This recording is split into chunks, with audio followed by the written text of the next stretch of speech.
diseñando la red a su medida para el caso en el que ya estaba, ¿no?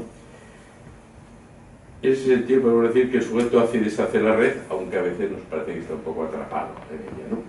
Y creo que para hacer un uso de la red, como decía antes, es preciso que haya un cuerpo presente al otro lado, es decir, que haya un partener, que no sea solo un partener anónimo, un partener virtual, sino que alguien encarne y ponga su deseo en juego para acompañar y para sostener estas vidas en crisis, ¿no?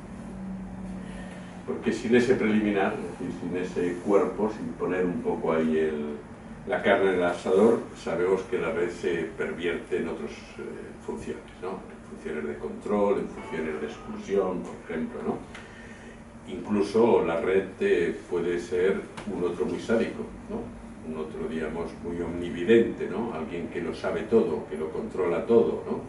Eso es lo que está ocurriendo ahora, por ejemplo, en las políticas sociales, con toda la digitalización de la pobreza, ¿no? Que al final el otro, hay dos fórmulas del otro, digamos, o el otro muy controlador, la red puede ser un otro que está todo el día sabiendo todo de ti, o un otro muy protocolario, con una indiferencia frente al sufrimiento, que es lo que estamos viendo ahora, ¿no? Hay muchas políticas sociales digitalizadas que ignoran a la mayoría de los usuarios posibles de esas mismas políticas, ¿no? Porque son gente que difícilmente tiene acceso a esos códigos, a esos lenguajes, ¿no? Es decir, que el otro puede tomar dentro de la red mismo también, como vemos, formas diversas, ¿no?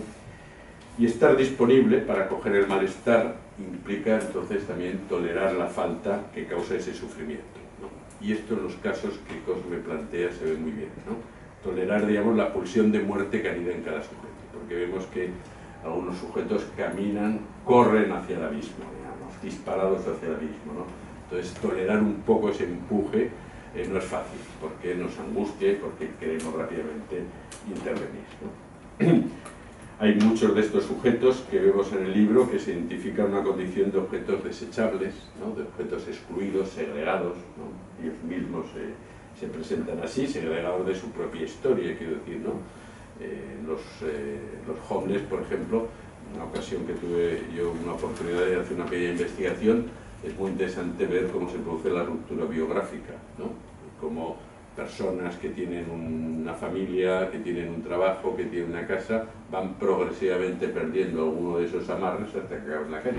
No es de un día para otro, sino que vas viendo cómo se van desamarrando, digamos, de todas esas identificaciones, ¿no? Esa posición es la respuesta que muchas de estas personas encuentran frente a acontecimientos traumáticos, ¿no? Que les han marcado vicisitudes de su vida a veces, de las familias, aparte lógicamente del traumatismo que todos tenemos como seres hablantes, es decir, que en el momento en que hablamos todos estamos marcados un poco por ese lenguaje y por lo que se dice de nosotros y todas aquellas palabras, ¿no? Que nos han ido marcando. Decía Goethe que quien quiere hacer algo grande tiene que ser capaz de limitarse, ¿no? Asumir, digamos, los límites, ¿no? Pero, y no solo porque no podemos conseguir todo lo que queremos de una vez, ¿no? Sino porque cualquier cosa importante implica algún tipo de renuncia, ¿no? Ahora estamos justamente esta semana en la cumbre del clima, ¿no? En Egipto, están reunidos y está claro que para hacer la transición esa ecológica vamos a tener que hacer una renuncia, ¿no? Renuncia a movilidades, renuncia a vuelos, renuncia a toda una serie de aspectos, de transferir tecnología a países que no la tienen, sacrificar, digamos, algunos confortables, etc. Y por supuesto nos gustaría tenerlo todo a la vez, pero las ventajas sin los inconvenientes. Digo todo esto porque hay otra idea muy importante del libro que introduce Cosme, que es la diferencia entre lo imposible y la impotencia, ¿no? Entre la imposibilidad y la impotencia, ¿no? ¿Recordáis ese eslogan tan famoso de impossible is nothing, ¿no? ¿no? Esa idea, ese mensaje de que no hay nada imposible, que uno lo puede conseguir todo. Y me parece que Cosme nos enseña bien, ¿no? Esto es una tesis también que él ha tomado de psicoanálisis, ¿no? De Lacan, cuando diferencia lo imposible son aquellas cosas que estructuralmente uno no puede conseguir. Por ejemplo, tú no le puedes decir a tu hijo o a tu hija cómo tiene que vivir la sexualidad. Se lo puedes decir, tienes que saber que eso formará parte del background de las cosas que la escuchan, y tomará las que quiera, pero no lo vas a determinar en su comportamiento sexual, evidentemente no. Imposible, digamos, es seguramente que no haya cárceles, por ejemplo, ¿no? Imposible es pensar que todas las personas, por la vía de la educación, como decía hoy Segundo, ¿no? Que por la vía de la educación pueden corregir sus ideas racistas, sus pasiones misóginas. Eso no es posible. Pensar que uno puede, digamos, por esa vía corregir cosas, ¿no? Impotencia, en cambio, pues son cosas que uno no puede hacer. Yo, por ejemplo, no puedo correr la maratón. No la cursa, las donas tampoco.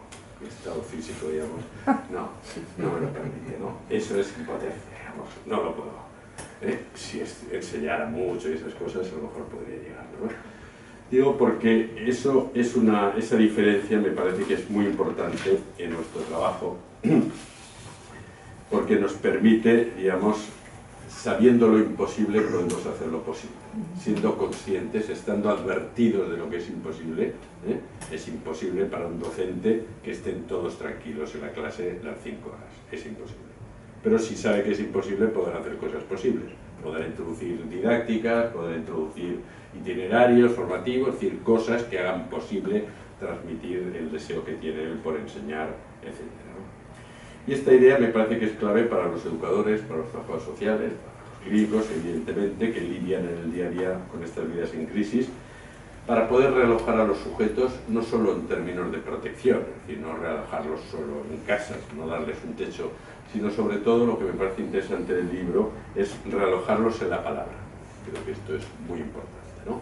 Realojarlos en la palabra quiere decir darles la oportunidad de poder decir algo sobre todo eso que les pasa, de encontrar, digamos, otros nombres que no sea el de desecho, que no sea el de el objeto rechazado, ¿no? Y Cosme esto lo muestra bien tomando apoyo entre esta diferencia, ¿no? Entre lo que es imposible y el no. En el texto que mencionaba antes de Lacan, él mismo nos recordaba que era justo en el impar de una situación donde había que encontrar la palanca para salir, ¿no? Había que apoyarse, digamos, en ese impasse. Y si somos capaces de articular una práctica colaborativa que sea capaz de realizar por sí mismo un hallazgo, porque eso es lo interesante de las prácticas colaborativas, cuando son capaces de realizar un hallazgo, y cuando repiten lo que ya se sabe, pues son coordinaciones, ¿no? Pero una práctica colaborativa es la que encuentra un hallazgo, algo que no estaba, ¿no? Algo nuevo, ¿no? Que emerge, digamos, de todo eso, ¿no? Creo que entonces tenemos la oportunidad que va, digamos, más allá de las prácticas asistenciales, que por otra parte las vemos cada vez más mutistas, ¿no? Cada vez, digamos, más dirigidas, más monitorizadas, ¿no? Así que quería concluir remarcando esto, que apoyarse en el fracaso de estas historias que nos muestra Cosme, de esta historia de vida, es una buena manera de salir del túnel. Apoyarse en el fracaso, entendido el fracaso como el momento fallido que un sujeto necesita en la vida también para ir avanzando, ¿no? Y esto es el libro, de eso se trata, ¿no? De el recorrido que hacen algunos sujetos acompañados, ¿no? Por profesionales, para resistir a ese destino que a veces está escrito en sus repeticiones y en sus actos, ¿no? Es como una marca que parece que lleven indeleble, ¿no? Y hay la posibilidad, por lo menos esa debe ser la apuesta, ¿no? De que puedan elegir otras salidas y otras respuestas. Así que bueno, gracias, Cosme, por el libro. Muy bien. Gracias.